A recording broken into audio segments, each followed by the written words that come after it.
I hope and pray everybody had a great holiday season. Merry Christmas, Happy New Year, all that good jazz.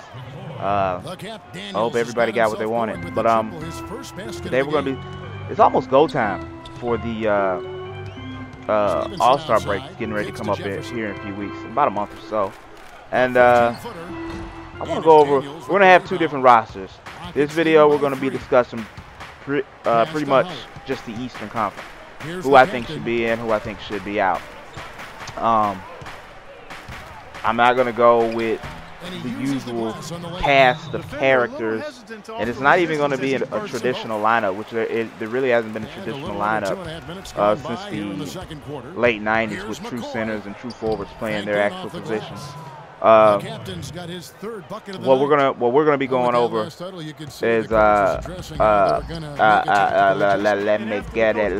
me get it. Point guards first. Point guards and shooting guards, because I think these two point guards can play either or position. Give me them. And that's just my opinion. You might not like this lineup. Let me know who you think I should have put in or I shouldn't have put in.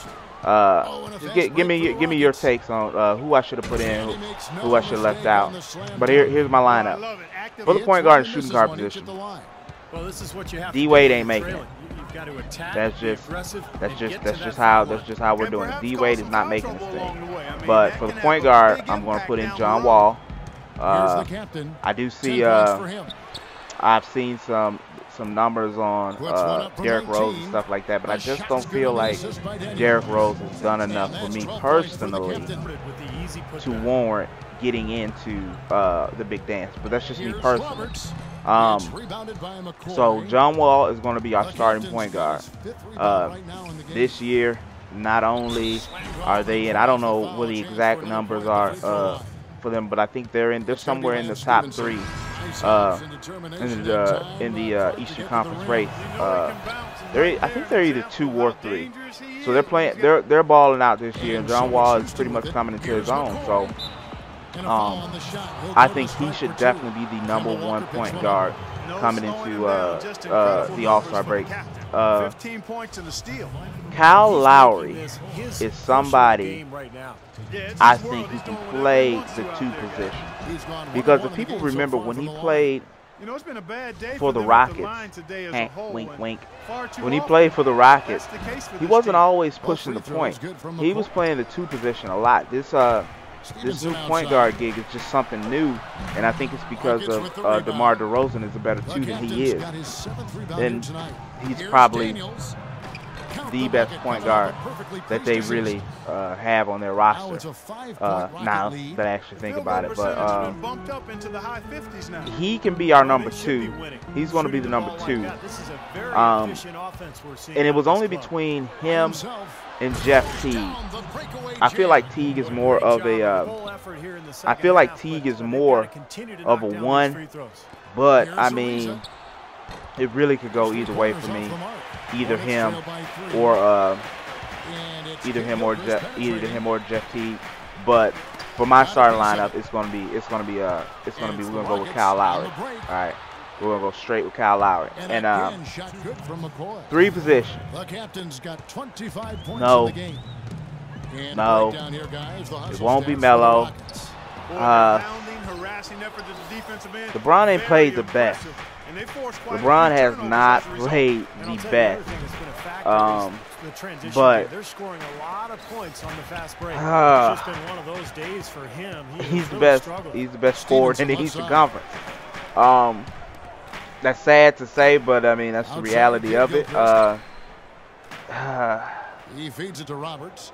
The only other person you can put in there is Melo, and Melo's been playing like trash since they started, but it's not really his fault because the Knicks just stink. I mean, the Knicks are horrible. I mean, you can't put Josh Smith in there because you see what the Pistons are doing ever since they got rid of that guy. I mean, they've been balling out. So it's got to be LeBron, and because it's in New York, I usually don't do this, but we just don't have there's just not a lot of good power forwards in the league. And that's just my opinion. And the backup is gonna have to be Melo. It's gonna have to be Melo. I could have went Melo at the 3, LeBron at the 4, somewhere like that. I could have done that, but I don't think Melo's played enough to be in the start lineup, to be honest. The guy that we're gonna put at the 4 position, which I don't think a lot of people have been watching him. He's just solid. He's not flashy. He doesn't, I mean, he's not going to woo and eye you. He's not going to make you jump out of your seat. You're not going to get any of that stuff out of him. None of it. You're not going to get any of that stuff out of him. But what he is going to do is he's going to play ball. That's what he's going to do. He's going to hoop. He's going to play ball. And that's Paul Millsap. So I think, me personally, at the 4th position is going to be Paul Millsap. Now, I will say this. If Bosh hasn't been, and Bosh has been out for quite some time now.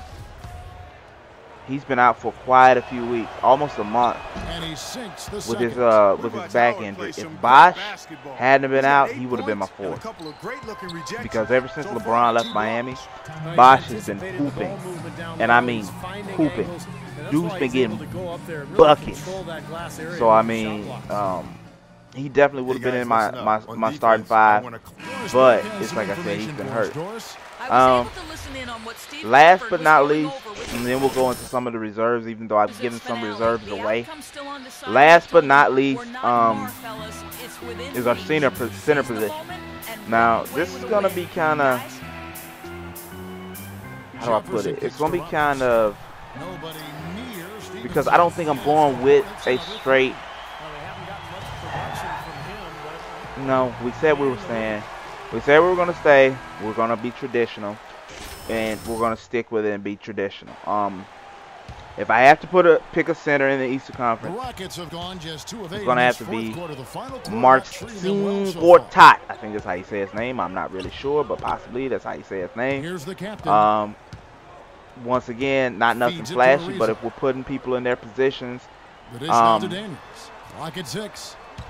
who it's going to have to be. Nobody else has played the center position as well as he had these last couple of weeks, and he and John Wall have helped the Wizards with their winning record that they're running right now. So I think he deserves a spot. Honorable mentions. D Wade has been hooping. Don't get me wrong. So he will be a reserve.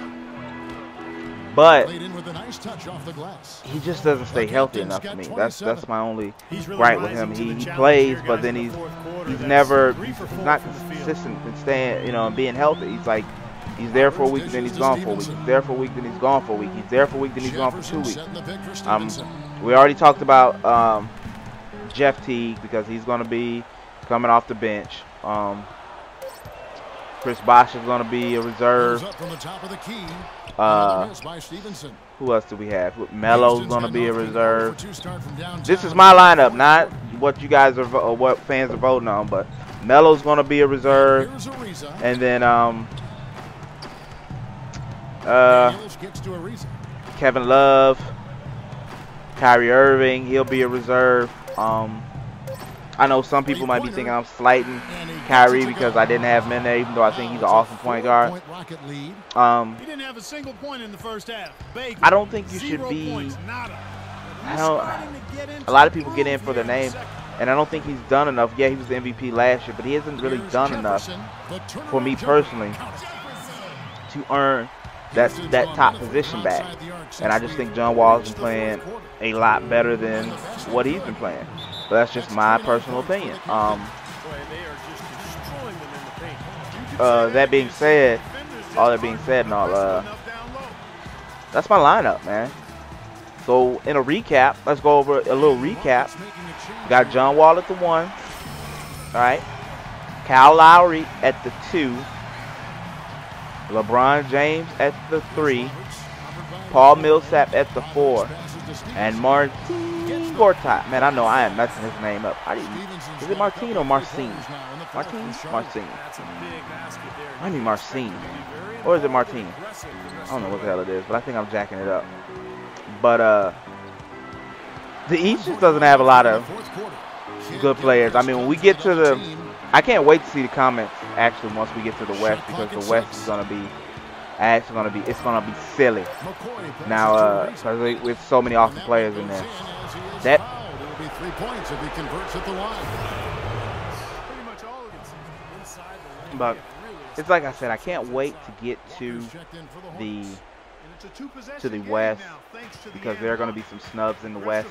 The only surefire player that I can say that's going to be on my team, give you a sneak preview, and I think everybody knows he should be on there, is, wait for it, think about who you're thinking about, and we're going to wait for it for a minute. So when I say it, you can either be shocked or you'll be like, yeah, that's the person I was thinking about too. Okay, it's Anthony Davis. And if that wasn't your pick, I don't know what's wrong with you guys. All of the star players, KD, Kobe, all of the guys that have been usually the #1, getting the #1 ballot, have not been hooping very well at all. They've either been hurt and they're coming back from injury, or they've just been having a pretty down year. And I think that Anthony Davis is the only one that's been playing basketball so consistently. He's been showing out 2 back-to-back months of the year for him. I mean, it kind of upsets me that I didn't get to play with the guy, because I wanted to go there and play for the Pelicans, but I didn't get a chance to. And now his rating is like sky high. It's like a 92 or 93. This video is getting ready to come to a close. As you can see, I almost got that bad quadruple double with 9 turnovers. But it is what it is. Like I always say, if you don't sub, at least like. If you don't like, guys, at least share. I'll holla. And as always, get buckets.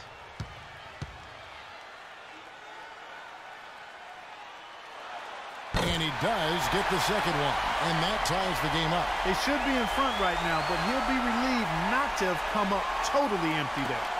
Houston's gotten a lot of looks from outside tonight, 5 of 12.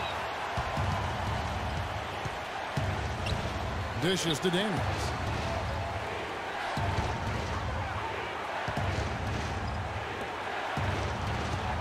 Here's the captain.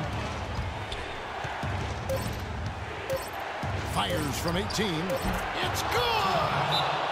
That's been a great day for him. And if you remember, he gave them a huge performance their last time out as well.